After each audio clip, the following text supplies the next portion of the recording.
नमस्कार विद्यार्थी मित्रांनो, चला तर आज आपण कल्याण डोंबिवली महानगरपालिकेची 490 पदासाठीची जी भरती जाहिरात आलेली आहे, विविध पदांसाठीची गट क आणि गट ड संवर्गातली ही भरती प्रक्रिया असणार आहे. 2025 साठीची ही भरती जाहिरात प्रसिद्ध झालेली आहे. अर्ज करायला सुरू होणार आहे 10 जून 2025 आणि अर्ज करायची शेवटची तारीख असणार आहे 3 जुलै 2025. त्याच्यासाठी लागणारी शैक्षणिक पात्रता, वयोमर्यादा, वेतनश्रेणी काय असणार आहे, अभ्यासक्रम जो काय आहे याची संपूर्ण माहिती जी आहे ती ऑलरेडी मी आपल्या चॅनलवर टाकलेली आहे. तो व्हिडिओ बघितला नसाल तर एकदा बघून घ्या. आणि पदानुसार जो अभ्यासक्रम आहे तर त्याचा डिटेल व्हिडिओ मी तुमच्यासाठी घेऊन आलेला आहे. तर पद जे आहे तर ते विविध पदांसाठीची भरती प्रक्रिया आहे. 490 पदासाठीची कल्याण डोंबिवली महानगरपालिकेची ही जाहिरात प्रसिद्ध झालेली आहे.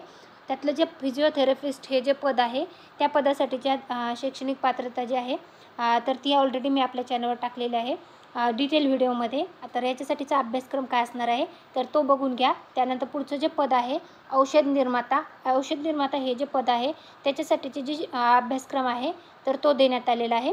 याचं स्क्रीनशॉट तुम्ही मारू शकता किंवा मग PDF जे आहे तर ते आपलं टेलिग्राम चॅनल आहे सरकारी नोकरी जाहिरात त्याच्यावर उपलब्ध करून दिलेलं आहे, तिथून तुम्ही चेकआउट करू शकता. त्यानंतर पुढचं जे अभ्यासक्रम आहे कुष्ठरोग तंत्रज्ञ याच्यासाठीचा लेप्रोसी टेक्निशियन या पदासाठीचा शैक्षणिक अर्हता देण्यात आलेला आहे.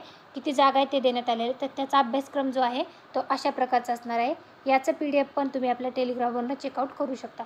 पुढचं जे पद आहे स्टाफ नर्स या पदासाठीची जी शैक्षणिक अर्हता त्याच्यासाठी एकूण पदे आणि त्याच्यासाठीचा अभ्यासक्रम जो आहे तर तो आता इथं देण्यात आलेला आहे. क्षकिरण तंत्रज्ञ या पदासाठीचा जो अभ्यासक्रम आहे तर तो देण्यात आला आहे. क्षकिरण टेक्निशियन या पदासाठीचा अभ्यासक्रम आहे. त्यानंतर पुढचं जे पद आहे हेल्थ व्हेजिटरी अँड लेप्रोसी टेक्निशियन या पदासाठीचं आणि त्याच्यासाठीचा अभ्यासक्रम जो आहे तर तो अशा प्रकारचा आहे. त्यानंतर पुढचं जे पद आहे मानसोपचार समुपदेशन त्यानंतर त्याच्यासाठीचा अभ्यासक्रम जो आहे तर तो देण्यात आलेला आहे. हे जे अभ्यासक्रम जे आहे तर त्या पदानुसार जे आहे तर तो देण्यात आलेला आहे. जनरलचे जे पदे आहे ते लिपिक टंकलेखक या पदासाठीचा तर त्याचा पण अभ्यासक्रम मी तुम्हाला इथे सांगणार आहे.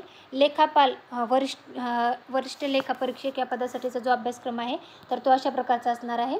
त्यानंतर कनिष्ठ अभियंता स्थापत्य ज्युनियर इंजिनिअरिंग सिव्हिलसाठीचा जो अभ्यासक्रम आहे तर तो अशा प्रकारचा असणार आहे. त्यानंतर पुढचं जे पद आहे कनिष्ठ अभियंता विद्युत ज्युनियर इंजिनियर इलेक्ट्रिशियनचं त्याच्यासाठीचा अभ्यासक्रम देण्यात आलेला आहे. कनिष्ठ अभियंता यांत्रिकीसाठीचा जो अभ्यासक्रम आहे तर तो देण्यात आलेला आहे. त्यानंतर पुढचं जे पद आहे यंत्रचालक या पदासाठीचा अभ्यासक्रम देण्यात आलेला आहे. त्यानंतर पुढचं जे पद आहे तर ते देण्यात आलेलं आहे अग्निशामक फायरमन या पदासाठीचा जो अभ्यासक्रम आहे तर तो देण्यात आलेला आहे. त्यानंतर पुढचं जे पद आहे तर ते आहे कनिष्ठ विधी अधिकारी ज्युनियर लॉ ऑफिसर या पदासाठीचा याच्यासाठीचा जो अभ्यासक्रम आहे तर तो देण्यात आलेला आहे. क्रीडा परीक्षक या पदासाठीचा जो अभ्यासक्रम आहे तर तो देण्यात आलेला आहे. त्यानंतर उद्यान अधीक्षक याच्यासाठीचा जो अभ्यासक्रम आहे तो देण्यात आलेला आहे. त्यानंतर उद्यान निरीक्षकसाठीचा जो अभ्यासक्रम आहे तर तो देण्यात आलेला आहे. त्यानंतर लिपिक टंकलेखकसाठीचा जो अभ्यासक्रम आहे तर तो देण्यात आलेला आहे. आणि जनरलचं जे पद आहे तर लिपिक टंकलेखक हेच असणार आहे. त्याच्यासाठी जनरल नॉलेज करंट अफेअर्सचा अभ्यासक्रम आहे. महाराष्ट्र म्युनिसिपल कॉर्पोरेशन ॲक्ट आहे. राईट टू इन्फॉर्मेशन ॲक्ट आहे 2005चा आणि राईट टू सर्व्हिस ॲक्ट 2015 जो आहे महाराष्ट्र स्टेटचा तर तो आहे.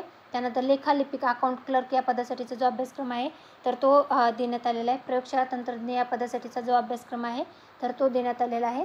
हे जे अभ्यासक्रमाचे PDF आहे ते तुम्ही आपलं टेलिग्रामवरून चेकआउट करा किंवा मग स्क्रीनशॉट मारून त्याचं प्रिंट जे आहे तर ते तुम्ही करू शकता. तर हे होतं कल्याण डोंबिवली महानगरपालिकेची जी भरती जाहिरात प्रसिद्ध झालेली आहे त्याच्यासाठीचा विविध पदांसाठीचा जो अभ्यासक्रम आहे तर त्याच्या संदर्भातला डिटेल व्हिडिओ. तर तुम्हाला याच्या संदर्भातली कुठली माहिती हवी असेल तर कमेंटमध्ये नक्की विचारा. व्हिडिओ आवडला असेल तर व्हिडिओ लाईक करा आणि चॅनलला सबस्क्राईब करायला विसरू नका. व्हिडिओ शेवटपर्यंत पाहिला असेल तर खूप खूप धन्यवाद. Thanks for the watching.